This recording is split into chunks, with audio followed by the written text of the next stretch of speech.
let me ask you something. When was the last time you actually sat down and counted every single subscription you're paying for right now? Most people can name 3 or 4 off the top of their head. Netflix, Spotify, maybe a gym membership. But here's the thing.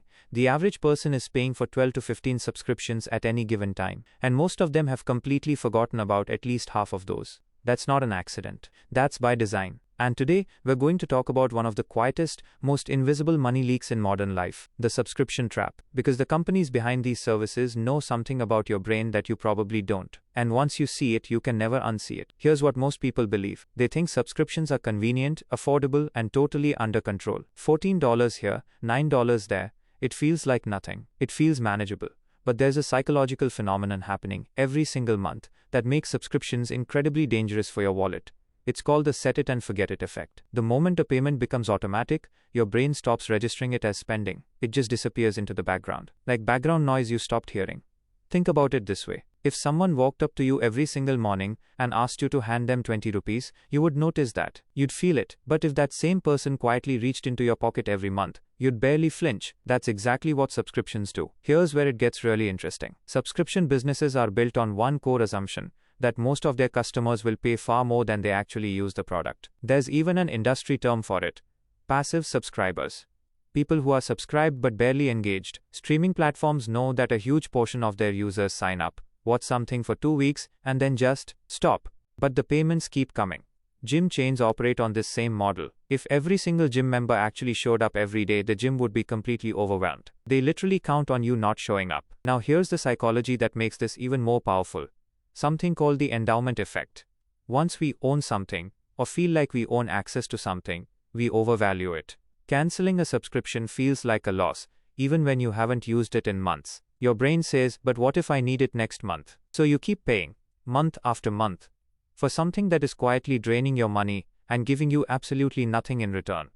Let's zoom out and look at what this actually costs you. Say you're paying for 5 subscriptions you barely use. At an average of 500 rupees each per month, that's 2,500 rupees every single month. Over a year, that's 30,000 rupees. Now here's the real question. What if that 30,000 rupees was invested instead? Even in a basic index fund averaging 12% annually, in 10 years that compounds to something close to 5.5 lakh rupees. From subscriptions you weren't even using.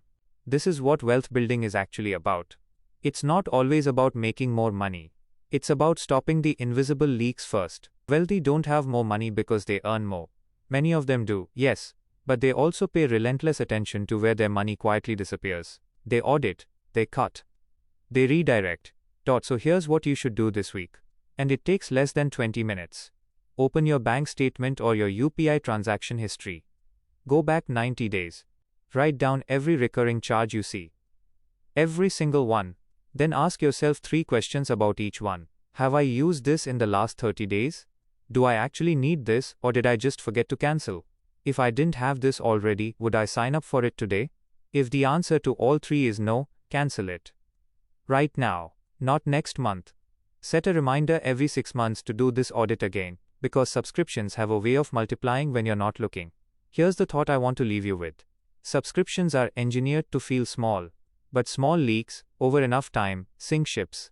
The most powerful financial habit isn't picking the best stock or finding the best investment.